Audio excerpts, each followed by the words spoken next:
Bonjour à tous. Dans le premier épisode, Julien Deleplanque nous a présenté les prolégomènes. Cette vidéo est consacrée à la doctrine de Dieu. Je vous propose d'évoquer cette doctrine en deux temps, l'être de Dieu et les attributs de Dieu. D'abord, je pense qu'il est important de dire que dans la théologie dogmatique, il y a une diversité d'écoles de pensée et chacune a ses présupposés. Dans cette vidéo, je me situe dans le presbytérianisme classique qui s'est développé surtout en Écosse et aux États-Unis pendant le 19e et le 20e siècle. Dans ce contexte, je trouve mes références théologiques. Commençons par aborder la question de la personnalité divine. Dans le panthéisme classique et contemporain, on voit l'idée que Dieu est une puissance ou une conscience globale, c'est-à-dire une conscience issue de l'interconnexion de tous. Sous l'influence des religions orientales, les idées panthéistes ont pénétré les églises. Cette vision du monde ne fait pas une distinction claire entre Dieu et la nature. Un exemple courant de ce panthéisme se trouve dans la fausse équivalence. Dieu est amour et l'amour est Dieu. La première affirmation est juste. La Bible dit que Dieu est amour. Mais la deuxième est fausse parce qu'elle présente Dieu comme un principe impersonnel, dispersé dans le monde. La foi chrétienne met l'accent sur la croyance en la personnalité divine, contrairement aux idées panthéistes impersonnelles sur Dieu. Il n'est pas une puissance impersonnelle, mais un être personnel qui, d'une manière singulière, existe tripersonnellement. Il n'y a pas que le panthéisme qui s'oppose à la notion d'un Dieu personnel, mais également le déisme, et surtout ce qui concerne son aspect relationnel. Selon cette vision du monde, Dieu est distant de la création dont il est l'auteur. Il n'intervient pas. Par conséquent, quand bien même la notion d'un Dieu personnel aurait un sens selon certains déistes, on ne peut rien savoir de sa personne car il n'y a pas de relation entre lui et nous. Mais alors, est-ce que Dieu est effectivement une puissance impersonnelle? Ou bien comme le disent les déistes, sa personnalité demeure inconnaissable? Pour répondre à cette question, la théologie chrétienne utilise deux termes, transcendance et immanence. Commençons par la notion de transcendance. Celle-ci est utilisée pour expliquer que Dieu est au-dessus de toutes choses, au-dessus de toute sa création. Le psaume 8, verset 2 dit « Éternel, notre Dieu, que ta gloire est admirable sur la terre tout entière. Au-dessus du ciel, on célèbre ta splendeur. » L'immanence de Dieu nous présente l'idée qu'il est proche de ses créatures, qu'il est impliqué dans sa création. Job 33, verset 4 dit « Oui, c'est l'Esprit de Dieu qui m'a formé, c'est le souffle du Tout-Puissant qui m'a fait vivre. » Ou Acte 17, 27. Par tout cela, Dieu invitait les hommes à le chercher et à le trouver, peut-être comme un tâton, lui qui n'est pas loin de chacun de nous. Mon but n'est pas de donner ici une définition complexe de la personnalité, mais d'évoquer des généralités concernant la notion de personnalité et de les mettre en rapport avec la personnalité de Dieu. Il y a 4 choses qui caractérisent la personnalité divine, mais qui ne lui sont pas exclusives. Conscience de soi, intelligence, autodétermination et d'affect. La conscience de soi est la capacité à prendre conscience de son identité propre en tant que sujet. Seul un être personnel possède cette capacité. Par exemple, quand Dieu a demandé à Moïse d'aller en Égypte pour libérer le peuple de l'esclavage, Moïse lui a dit « J'irai donc trouver les Israélites et je leur dirai « Le Dieu de vos ancêtres m'a envoyé vers vous. » Mais s'ils me demandent « Quel est son nom ?» Que leur répondrai-je? Alors Dieu dit à Moïse « Je suis celui qui est » ou « Je suis qui je suis ». Cette réponse met en évidence sa conscience de soi. La conscience implique une dualité de sujet et d'objet. Un sujet peut connaître et un objet peut être connu. S'il y a un sujet mais pas d'objet, la connaissance ou la conscience est impossible. Il faut aussi faire la distinction entre conscience et conscience de soi. Dans la conscience, l'objet est une chose différente ou un être qui existe en plus du sujet. Dans la conscience de soi, l'objet de la connaissance est de la même nature que le sujet. Dans l'acte de la conscience de soi, c'est la même individualité qui perçoit et qui est perçue. La conscience de soi de Dieu est différente de celle des êtres humains. Une personne a besoin d'interagir avec quelqu'un pour pouvoir avoir une connaissance de soi, mais Dieu a une connaissance de soi complète dans l'interaction des trois personnes de la Trinité, qui sont de la même essence divine. L'évangile de Matthieu, chapitre 11, verset 27 dit « Personne ne connaît le Fils si ce n'est le Père, et personne ne connaît le Père si ce n'est le Fils. » Selon la dogmatique chrétienne, la relation d'interaction entre les trois personnes de la Trinité existait avant la création du monde. Une personnalité possède une forme d'intelligence.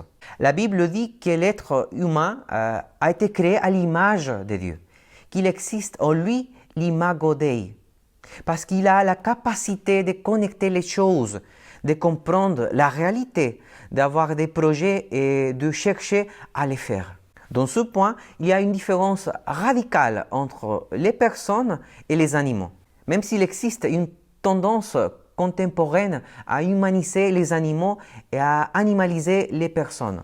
Pour cela, l'être humain reflète dans une certaine mesure le Créateur qui est un être personnel avec une intelligence suprême.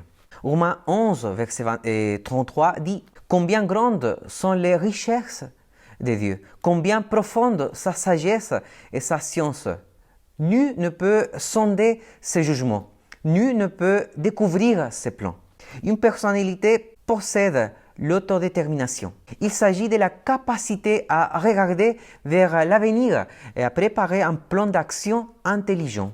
Cela signifie que l'être personnel a la capacité de décider ce qu'il veut faire. Dieu a une capacité d'autodétermination bien plus grande que celle de ses créatures, car en plus d'être intelligent, il est tout-puissant. Dans le livre d'Ésaïe, chapitre 46, verset 10, Dieu dit « C'est moi qui vis et mon dessein s'accomplira.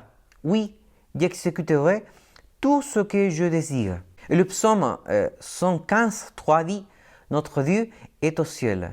Il fait tout ce qu'il veut. » Une personnalité est dotée d'affect. La personnalité de quelqu'un est liée à sa capacité d'avoir d'affect ou de sentiments.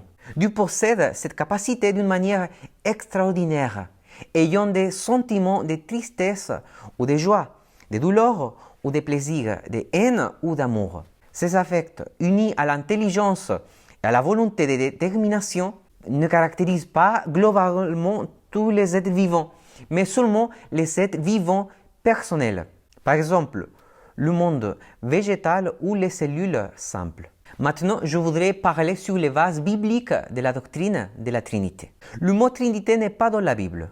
La première fois qu'il a été utilisé, c'était au XIIe siècle par Théophile d'Antioche. Mais même si le terme n'est pas dans les Écritures, le christianisme historique a compris l'idée de Trinité à partir de l'enseignement global qu'elle présente. En tant que révélation progressive, le Nouveau Testament est beaucoup plus clair à ce sujet. Nous pouvons mieux comprendre la doctrine de la Trinité dans l'Ancien Testament à la lumière du Nouveau. C'est notre projet dans cette vidéo. Partir de ce qui est clair vers ce qui est moins clair. Je voudrais vous dire aussi que dans cette vidéo, je vais parler de la doctrine de la Trinité d'une manière très générale. Il y a plusieurs thèmes, par exemple la double nature du Christ, qui feront partie de la vidéo sur la Christologie. Les deux grands éléments du Nouveau Testament qui aident à élaborer cette doctrine sont l'incarnation de la parole et le don de l'Esprit à la Pentecôte. Alors, une présentation de la doctrine de la Trinité demande une étude des textes sur le Christ et sur l'Esprit Saint. Sont ces deux grandes révélations, l'Ancien et le Nouveau Testament, présentent les mêmes difficultés dans la formulation de cette doctrine. D'abord, les textes sur le baptême de Jésus. Par exemple, l'évangile de Luc, chapitre 3, versets 21 à 23.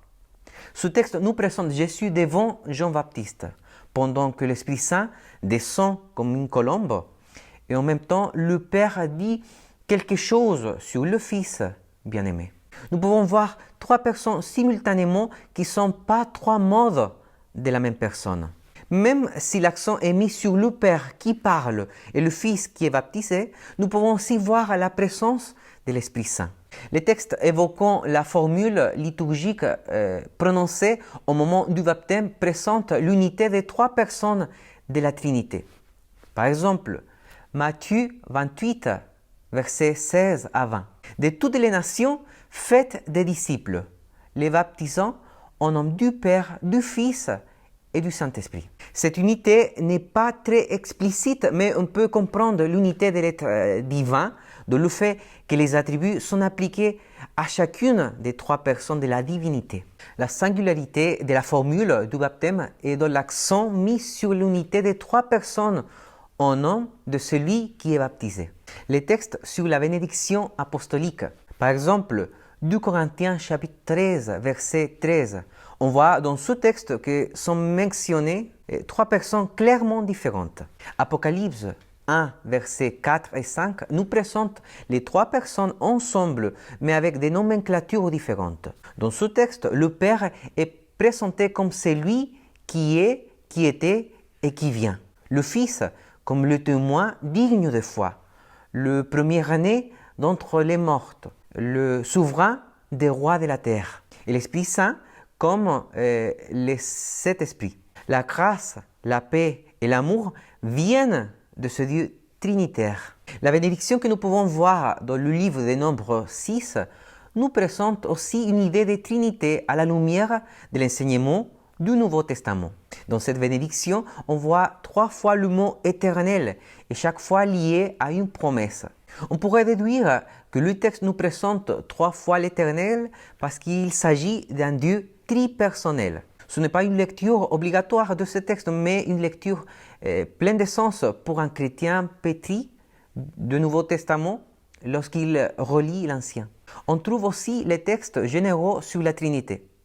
Par exemple, 1 Corinthiens 12, versets 4 à 6, mentionne les trois personnes de la Trinité exerçant différentes fonctions pour édifier l'Église.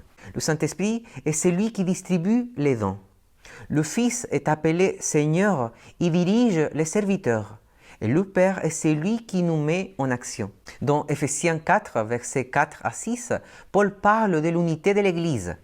Cette unité est déterminée par les trois personnes de la Trinité. Il y a un seul Esprit, un seul Seigneur et un seul Dieu et Père de tous.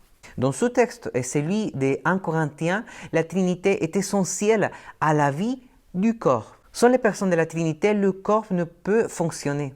Ces deux textes nous présentent le rôle de chaque personne de la Trinité dans la vie de l'Église.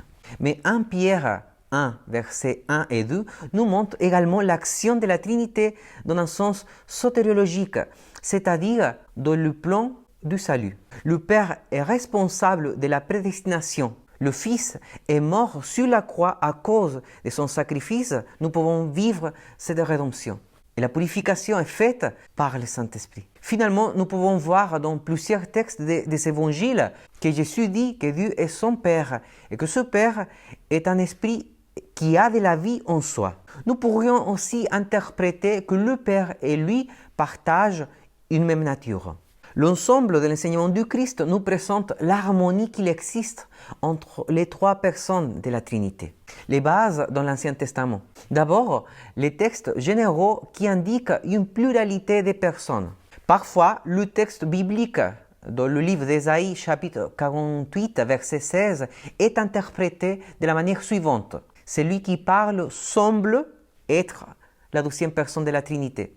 La parole avant d'être incarnée.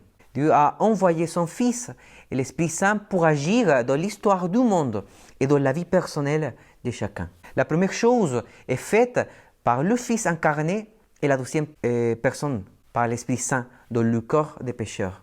Il faut dire que la traduction n'est pas assez claire pour en faire un argument solide, mais on ne peut pas nier qu'il existe cette interprétation. Dans le même livre, le chapitre 59, versets 20 et 21, nous présente trois personnes qui agissent dans l'alliance. L'Éternel qui établit l'alliance, le Libérateur qui vient de Sion et l'Esprit qui repose sur lui. Et finalement, le chapitre 61, versets 1 à 3. Ce texte est cité dans l'évangile de Luc, chapitre 4. Jésus a dit que cette prophétie messianique s'était accomplie en lui. Nous pouvons voir ici l'Esprit, l'Éternel et la personne qui parle.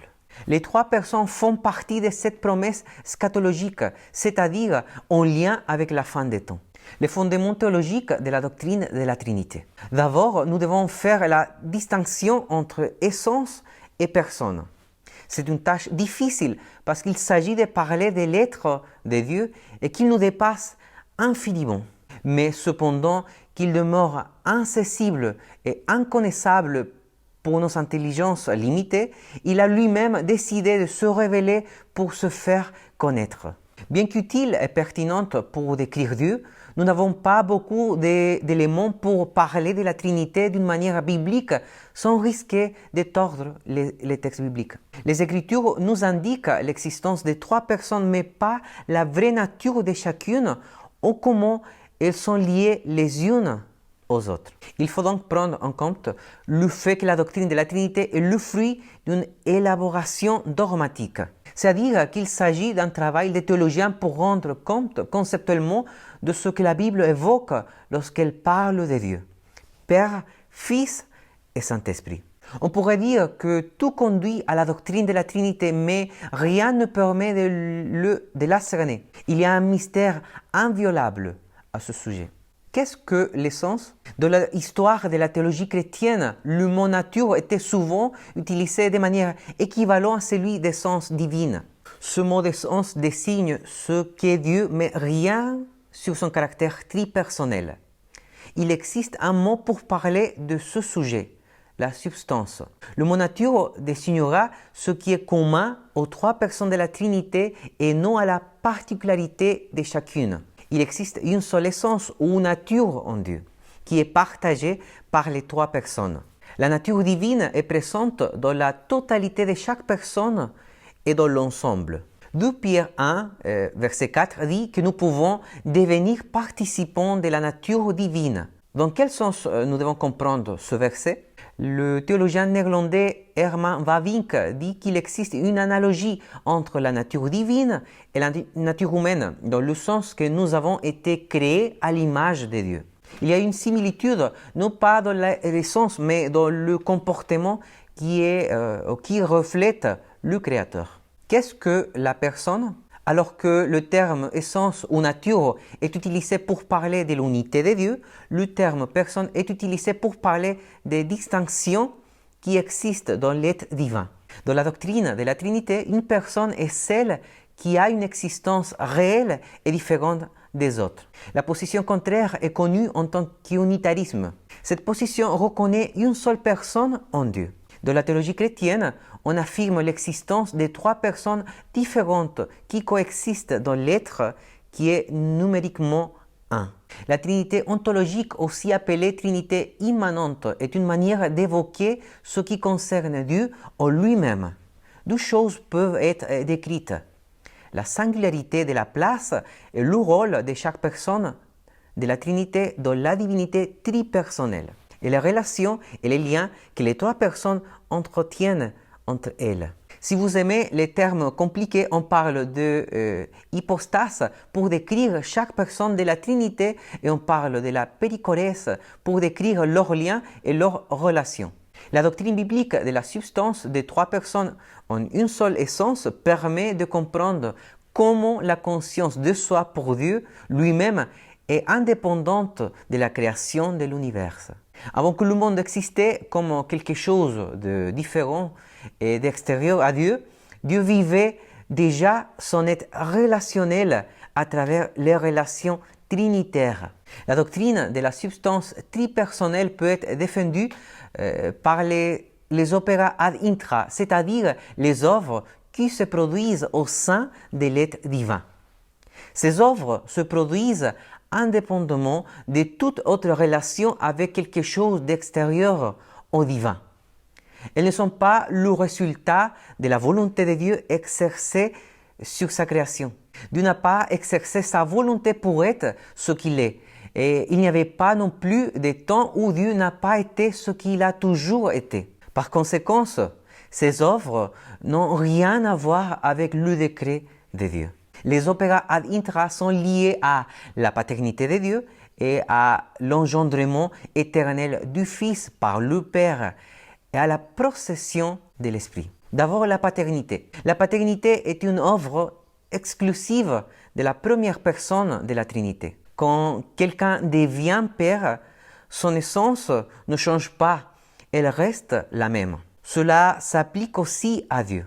Mais il y a une différence fondamentale entre la paternité de Dieu et la paternité des hommes. Il est le Père éternel. Il n'y a pas de temps où la première personne de la Trinité n'était pas Dieu le Père.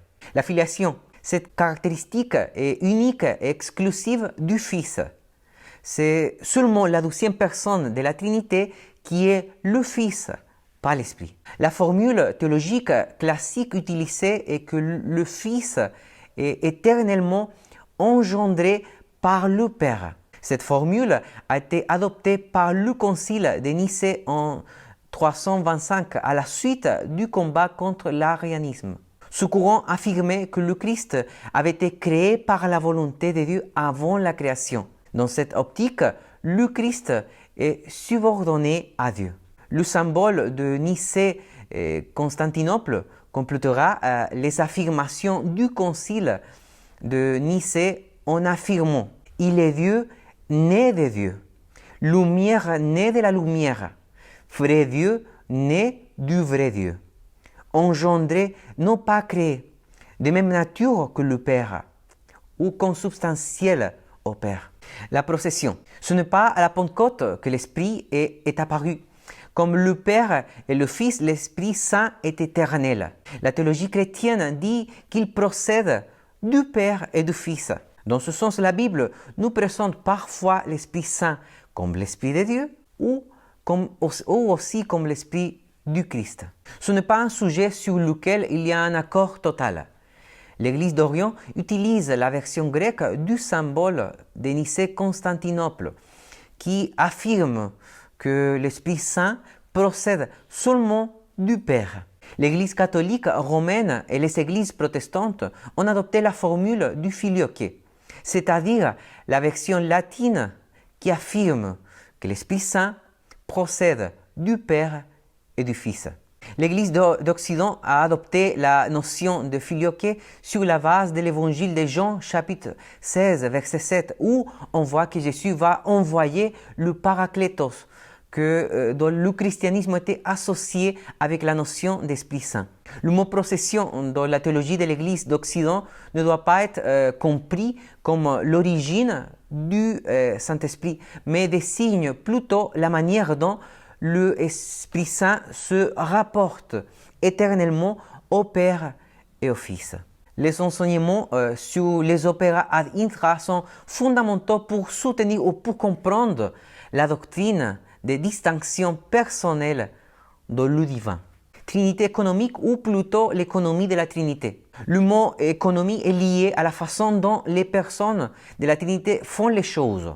Bien que les trois personnes travaillent en tant qu'unité, elles ont un modus operandi qui leur est propre, unique à chacune. Les œuvres que chaque personne de la Trinité effectue sont liées au lien que chacune de ces personnes a avec le monde, dans la création, la providence ou la rédemption. Par exemple, le théologien Herman Bavinck dit qu'il est évident dans l'œuvre de création qu'Élohim crée à travers la parole et le Saint-Esprit. Nous pouvons voir cette économie de la Trinité à l'œuvre, par exemple, dans le plan du salut. Les trois personnes ont un rôle dans le salut des pécheurs, mais chacune a une fonction ponctuelle, une fonction différente. Un texte dont nous pouvons parler est 2 Thessaloniciens 2, versets 13 et 14. Il dit que Dieu, le Père, nous a choisis, nous a élus pour être sauvés par l'action de l'Esprit Saint, pour avoir la gloire du Christ.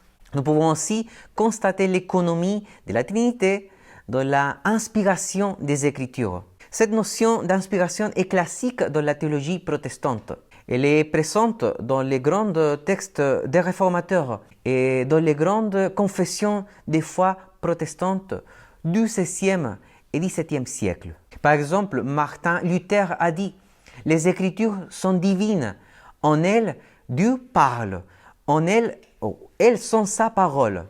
Entendre ou lire les Écritures, ce n'est rien d'autre qu'entendre Dieu. » Ou Ulrich Zwingli, qui écrit dans l'introduction de ses 67 thèses « Je déclare avoir prêché sur la base de l'Écriture sainte, c'est-à-dire divinement inspirée. » Cette inspiration est une action de 3 personnes. 2 Timothée 3,16 dit « Car toute l'Écriture est inspirée de Dieu. » Pas seulement en parlant de l'Esprit Saint. Cependant, il est courant en théologie d'attribuer cette inspiration à la 3e personne, car 2 Pierre 1, verset 21 dit « En effet, ce n'est pas par une volonté humaine qu'une prophétie a jamais été apportée, mais c'est porté par l'Esprit Saint que des hommes ont parlé de la part de Dieu. » Concernant l'Ancien Testament, la Bible dit que le Christ parlait à travers les prophètes. On voit cette idée dans 1 Pierre 1, versets 10 et 11. Ce salut a fait l'objet des recherches et des investigations des prophètes qui ont annoncé d'avance la grâce qui vous était destinée. Ils cherchaient à découvrir à quelle époque et à quel événement se rapportaient les indications données par l'Esprit de Christ. Cet Esprit était en eux et annonçait à l'avance les souffrances du Messie et la gloire dont elle serait suivie. Le théologien français Pierre Courcial a écrit un livre intitulé « Des Bibles en Bible » dans lequel il présente l'importance centrale de l'écriture dans l'alliance qui a été faite par la Trinité. Il voit la Bible comme le texte sacré de cette alliance, le moyen par lequel Dieu demeure en contact avec ses créatures. Par conséquent, il est prudent de parler des révélations et d'inspiration comme quelque chose qui vient de la Trinité et pas seulement de la 3e personne. Même si la doctrine de la Trinité a été très importante dans l'histoire de l'Église, plusieurs fois elle a été remise en cause ou remise en question dans certains milieux théologiques. On pourrait se demander s'il est pertinent de défendre la divinité du Fils et de l'Esprit Saint. Si on ne donne pas à cette doctrine toute son importance, c'est l'ensemble de la théologie classique, l'ensemble de la tradition théologique qui se retrouve fondée sur du sable. La théologie de l'incarnation, la théologie de l'expiation, etc. Toutes ces doctrines forment un tout cohérent et on ne peut pas modifier ou même négliger un aspect sans impacter la cohérence de l'ensemble de l'édifice.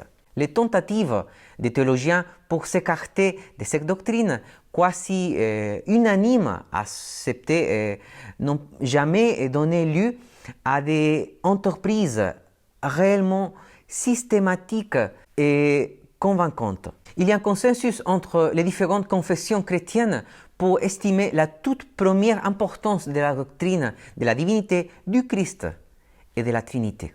Avant d'étudier les attributs de Dieu, je tiens à vous dire merci pour votre fidélité. N'hésitez pas à vous abonner à Théotemple, notre chaîne YouTube Théotemple, afin de ne pas rater nos prochaines vidéos. Revenons à notre sujet. Maintenant, on va voir les attributs de Dieu. La doctrine de Dieu est fondamentale pour comprendre toutes les doctrines de la foi biblique. Le point central de cette doctrine concerne les attributs de Dieu parce qu'il s'agit des seules vérités révélées pour évoquer la nature de l'être divin. Tout d'abord, Les attributs sont des qualités, des vertus d'une personne ou d'un être. Puisque Dieu est un être, il possède des qualités et des caractéristiques qui font de lui ce qu'il est. Les attributs ne sont pas des choses ajoutées à Dieu, mais des qualités essentielles qui le constituent. Luis Berkhoff donne la définition suivante. Les attributs sont les perfections attribuées à l'être divin dans les Écritures ou celles qui sont visiblement exercées par lui dans les œuvres de création, providence et rédemption. Des théologiens comme Bavinck ou Roche disent que les attributs de Dieu révèlent en partie comment il est, comment il agit et son caractère. Et en partie parce que, comme je vous ai dit, Dieu est connaissable mais insaisissable. En essayant de formuler une théologie naturelle, les théologiens du Moyen Âge ont affirmé 3 manières de déterminer les attributs de Dieu. D'abord, via causalitatis. Cela commence par les effets, en observant le monde qui nous entoure jusqu'à l'idée de la cause première. En contemplant la création, nous pouvons arriver à l'idée d'un créateur tout-puissant. Via negationis, nous éliminons de notre idée de Dieu toutes les imperfections que nous voyons dans les créatures qui peuvent jeter le doute sur l'idée d'un être suprême. Et nous lui attribuons les perfections opposées.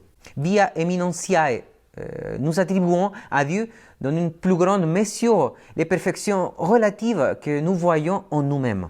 Les principes, s'il y a quelque chose de bon dans les créatures, alors le Créateur a lui-même dans un degré beaucoup plus grand.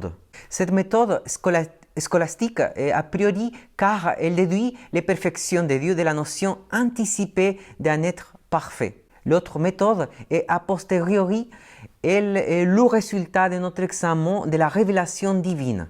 Cette méthode est moins spéculative parce qu'elle a son point de départ dans l'être qui se révèle. Par conséquent, à la lumière de cette révélation, nous pouvons connaître l'être divin.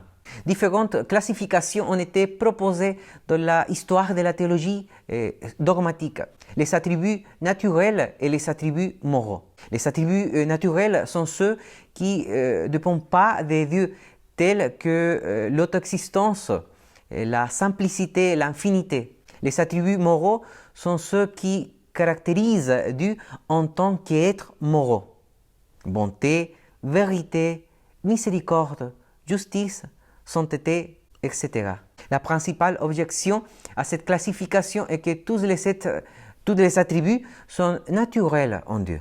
Les attributs absolus et les attributs relatifs. Les attributs absolus correspondent à l'essence de Dieu par rapport à lui-même, comme l'immensité, l'éternité, etc. Et les attributs relatifs correspondent à l'essence de Dieu par rapport à la création, comme l'omniscience, l'omniprésence, etc.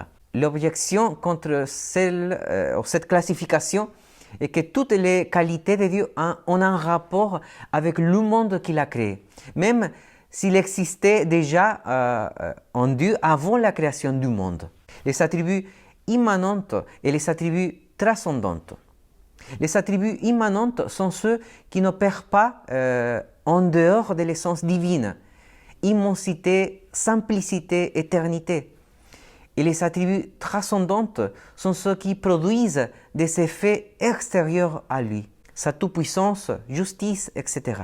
L'objection contre cette classification est que si certains attributs étaient strictement immanents, leur connaissance serait totalement impossible.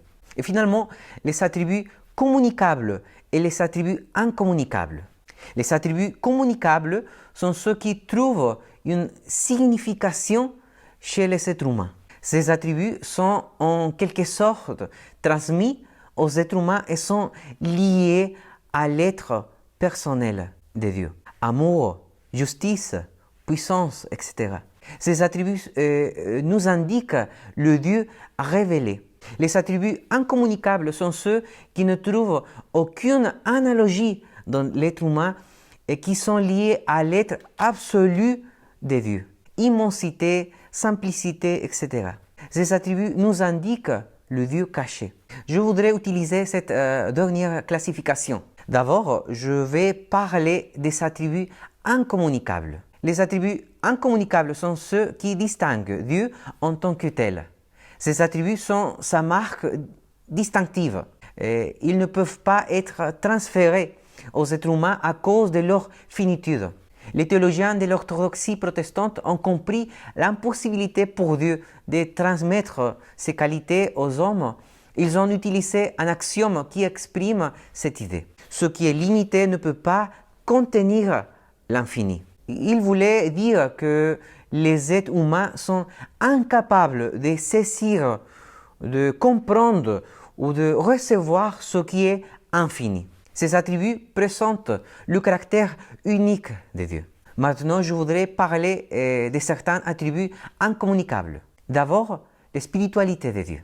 Dieu est un être spirituel, pur et infini. En ce sens, il est sans égal, différent même des anges qui sont aussi des êtres spirituels.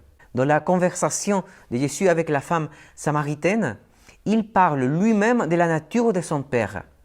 Il a dit « Dieu est esprit » dans l'évangile de Jean, chapitre 4, verset 24. Il est différent des autres êtres spirituels parce qu'il est infini, omniprésent, tout-puissant, etc.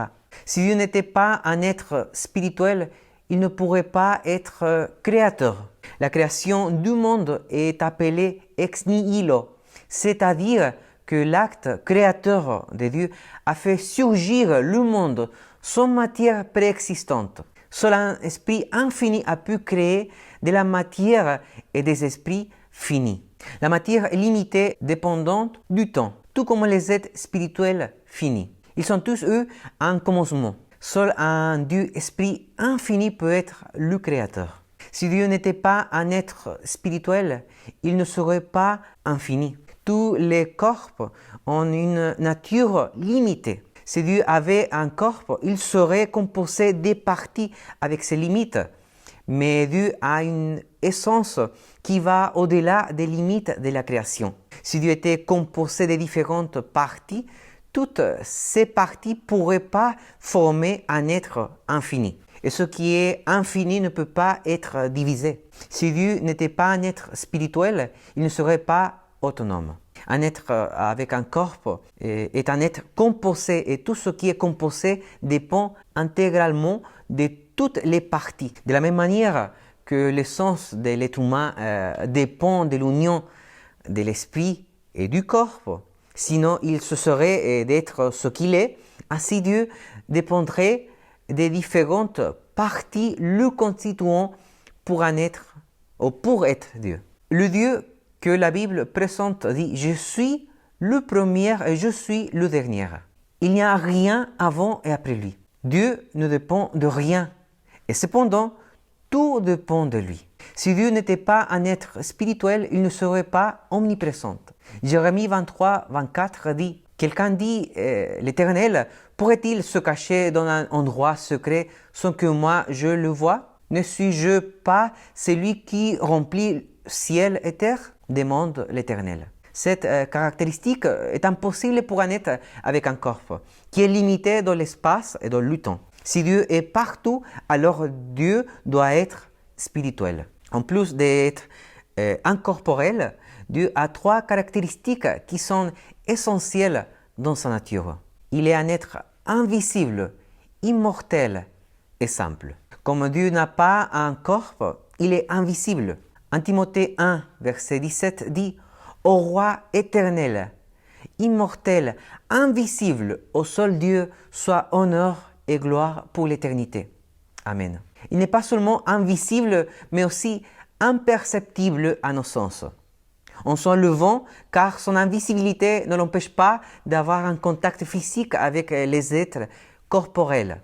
Mais Dieu ne peut pas être vu ou perçu par les sens, sauf s'il se communique avec les êtres humains et devient perceptible. Il est invisible car il est un être spirituel. Ses œuvres sont visibles, mais pas son être. C'est une caractéristique divine que Dieu ne peut pas être vu par les personnes physiques. L'évangile de Jean, chapitre 5, verset 37 dit « De plus, le Père lui-même qui m'a envoyé a témoigné en ma faveur, mais vous n'avez jamais entendu sa voix ni vu sa face. » Le texte biblique de 1 Timothée 6, 16 dit que lui seul est immortel. Sa demeure est bâtie au sein de la lumière inaccessible à tous. Les êtres humains sont mortels, non seulement parce qu'ils sont séparés de Dieu à cause de leurs péchés, mais ils sont aussi séparés d'eux-mêmes quand le corps est séparé de l'esprit. L'être humain est spirituellement mort jusqu'à ce qu'il soit régénéré par l'Esprit Saint. Il meurt aussi jusqu'au moment de la résurrection finale. Cependant, Dieu n'est séparé de rien. Il est l'origine de tout il est la source de la vie. Dieu n'a pas reçu la vie puisqu'elle vient de lui. Elle est éternelle et indestructible. Les êtres humains meurent parce qu'ils reçoivent la vie et que cette vie est finie. Au contraire, la vie est essentielle en Dieu. Son immortalité est liée au fait qu'il est un être infini, spirituel, indépendant, etc. Le fait que Dieu soit simple veut dire qu'il n'est pas composé. Pourquoi? Parce qu'un ensemble de parties ne peut pas composer l'infini. Et si chaque partie est infinie, on est en train de parler de quelque chose qui est plus qu'une divinité. S'il y a plusieurs infinis, il y a une contradiction des termes, car il est impossible qu'il y ait plus d'un infini. Luis Berkhoff présente cette caractéristique spirituelle comme unitas simplicitatis. Cela signifie que l'essence de Dieu est indivisible. Nous ne pouvons pas dire qu'une partie de lui est bonté, justice, amour, car il n'est pas composé de plusieurs parties ou attributs. Cette qualité d'être simple est très liée à l'idée de spiritualité et d'éternité de Dieu. La simplicité est le résultat du fait que Dieu est pur et éternel. Tout ce qui a un commencement et une fin est composé, mais Dieu est éternel et par conséquent simple, sans division. Dans ce sens, il est important de comprendre que les trois personnes de la Trinité ne sont pas trois parties de Dieu. L'indépendance de Dieu, c'est un attribut incommunicable de Dieu, connu aussi comme l'auto-existence. Il existe par lui-même et a toujours été tel qu'il est, sans avoir besoin de rien ni de personne en dehors de son être. Dieu est le Créateur incréé, libre de tout besoin. Il est autosuffisant, alors que tout ce qui existe est toujours dépendant. Le livre d'Apocalypse, chapitre 4, verset 11 dit « Tu es digne, notre Seigneur et notre Dieu, qu'on te donne gloire, honneur et puissance, car tu as créé tout ce qui existe. L'univers entier doit son existence et sa création à ta volonté. » L'immuabilité de Dieu, cet attribut incommunicable, est une conséquence de la dépendance de Dieu. Seul celui qui est indépendant peut être immuable. Rien en dehors de lui ne peut altérer ses décrets, promesses ou attributs. L'immuabilité est cette perfection par laquelle Dieu n'est pas soumis à des changements dans son être, dans ses décrets, ses promesses et ses attributs. Nous pouvons étudier l'immuabilité de Dieu à la lumière de la mutabilité des créatures. Par exemple, le psaume 102 nous montre le contraste entre la vie temporelle de l'homme et la vie éternelle de Dieu. Le verset 13 dit « Mais toi, tu sièges pour toujours au éternel et tu interviendras tout au long des générations. » C'est à cause de cette immuabilité que Dieu est connu comme celui qui est digne de confiance, totalement différent de ses créatures. Dans ce texte du psaume 102, nous pouvons voir la faiblesse, la dépendance et la mutabilité des hommes en contraste avec la puissance, immuabilité et permanence de Dieu, l'infinité de Dieu. Tous les attributs incommunicables de Dieu sont profondément liés les uns aux autres. Par exemple, le fait qu'il est indépendant et en même temps immuable. Ces deux caractéristiques sont possibles parce qu'il est un être infini. On peut dire que l'infinité de Dieu est liée à l'impossibilité de mesurer ou de quantifier les caractéristiques de l'être divin.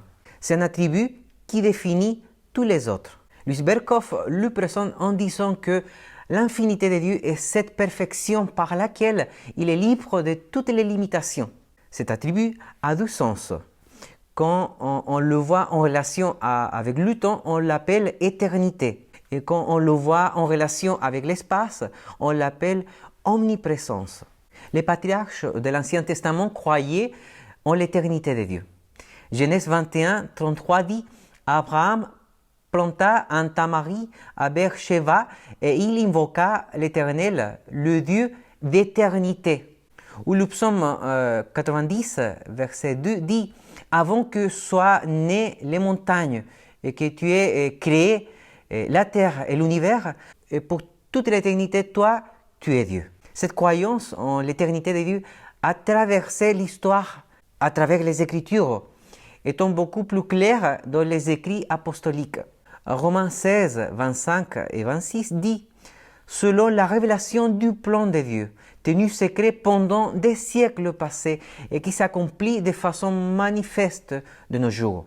Comme l'a ordonné le Dieu éternel, il est porté par les écrits des prophètes à la connaissance de tous les peuples pour qu'ils soient amenés à lui obéir en croyant. » C'est l'un des attributs les plus difficiles à comprendre car les êtres humains sont limités à deux catégories dont nous ne pouvons pas sortir, le temps et l'espace.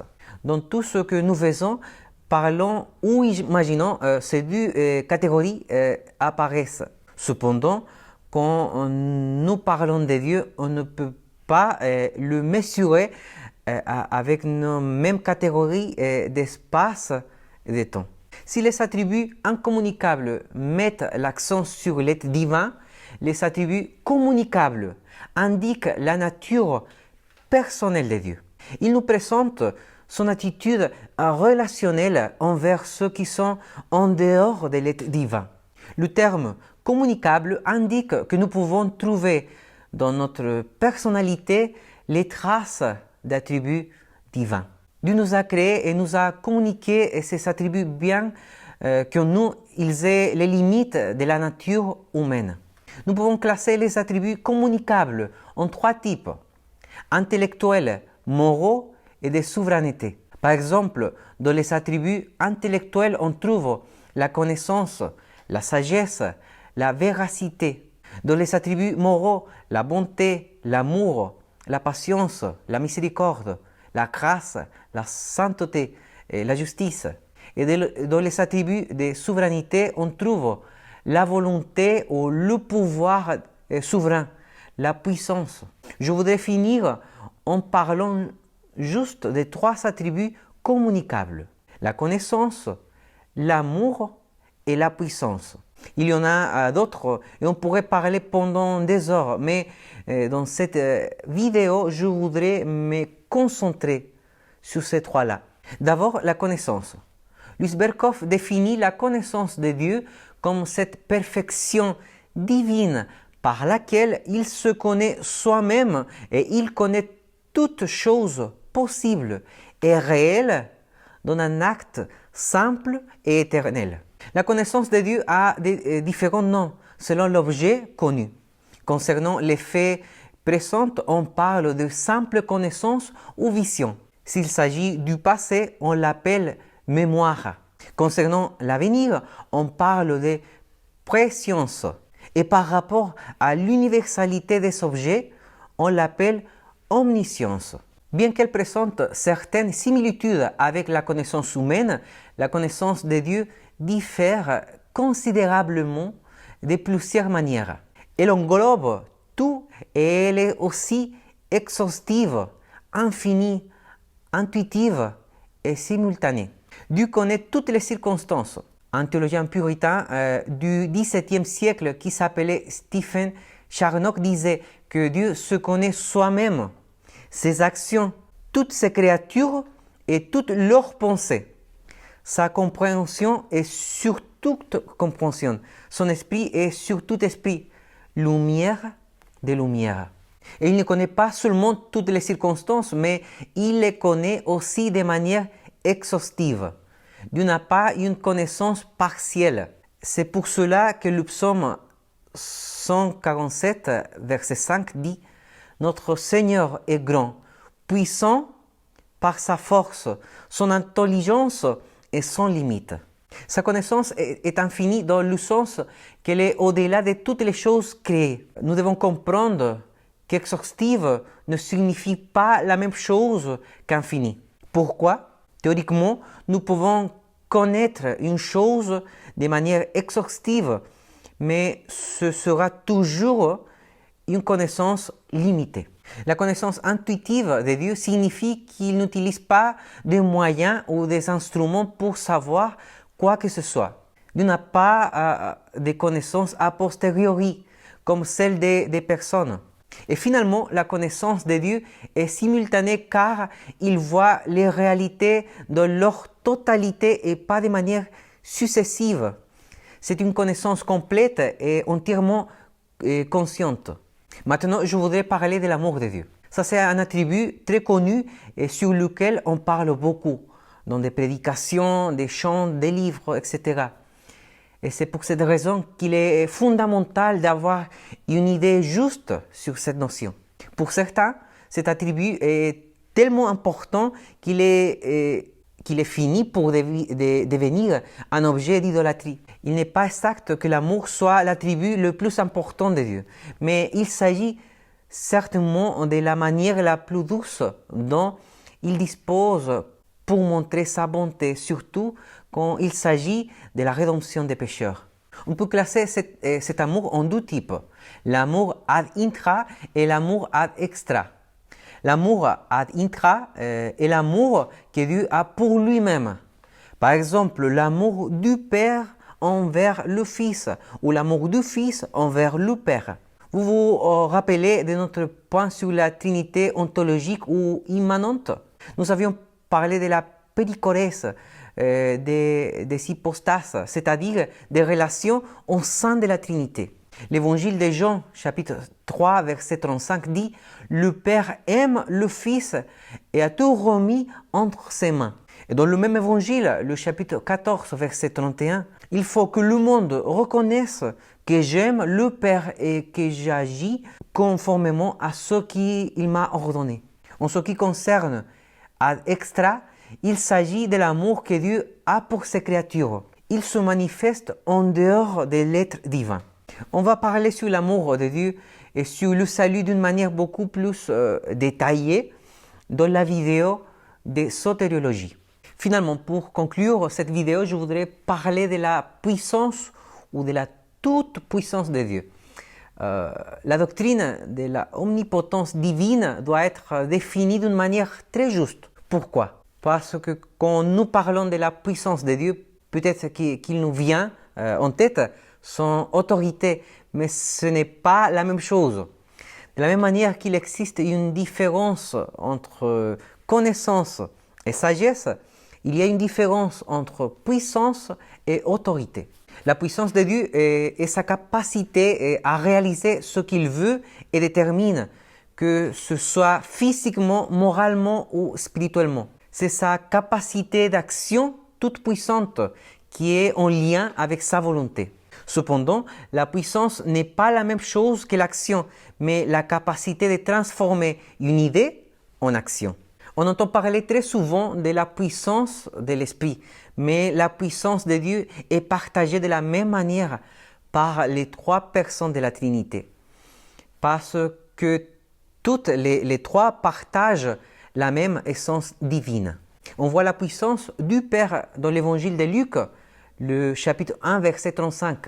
L'ange lui répondit, « L'Esprit Saint descendra sur toi et la puissance de Dieu très haut te couvrira de son ombre. » Ou dans Romains 1, verset 20, « Car depuis la création du monde, les perfections invisibles de Dieu, sa puissance éternelle et sa divinité se voient dans ses œuvres quand on y réfléchit. » Il y a aussi des textes qui nous présentent la puissance du Fils.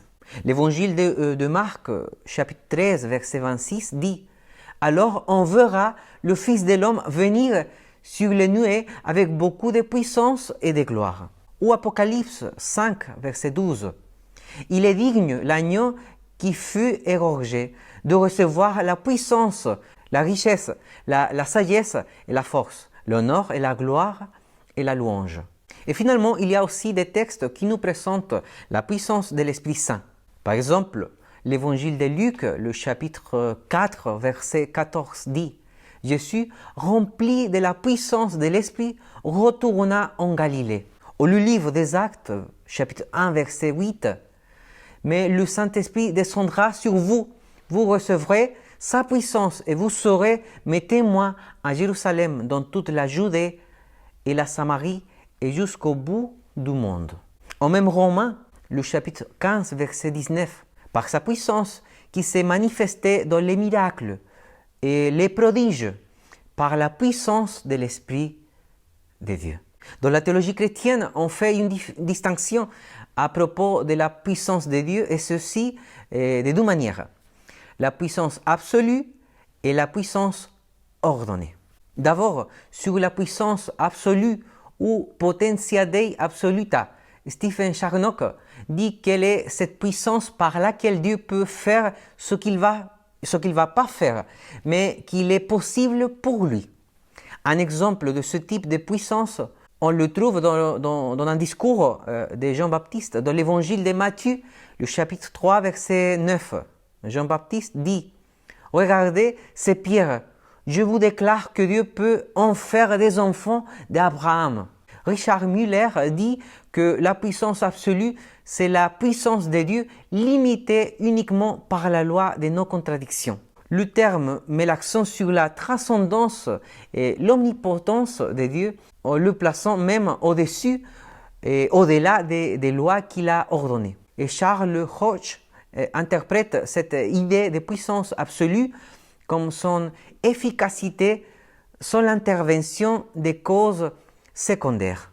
Concernant maintenant la puissance ordonnée ou potentia Dei ordinata, le même Charnock dit qu'elle est cette puissance par laquelle Dieu fait ce qu'il a décrété de faire, ce qu'il a ordonné ou arrangé pour être fait. Sa puissance ordonnée fait partie de sa puissance absolue. William Shedd, un théologien presbytérien du 19e siècle, dit que si Dieu n'avait pas la puissance de faire tout ce qu'il voulait, il n'aurait pas la puissance de faire tout ce qu'il fait vraiment. Ou nous pouvons dire que d'une manière différente, que Dieu n'exerce sa puissance que pour accomplir ses décrets. Dans l'évangile de Matthieu, le chapitre 26, versets 53 et 54, nous pouvons voir les deux distinctions de puissance. Le texte dit « Penses-tu donc que je ne pourrais pas faire appel à mon Père ?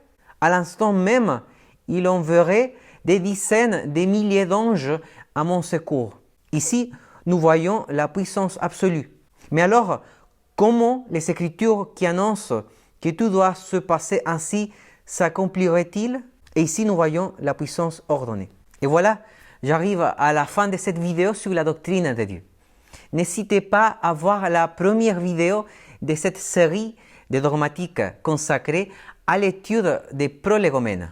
Vous pouvez aussi vous abonner à notre chaîne YouTube Théotemple et cliquer ou appuyer sur la cloche pour recevoir la notification de chaque nouvelle vidéo. La prochaine sera sur la anthropologie. À très bientôt.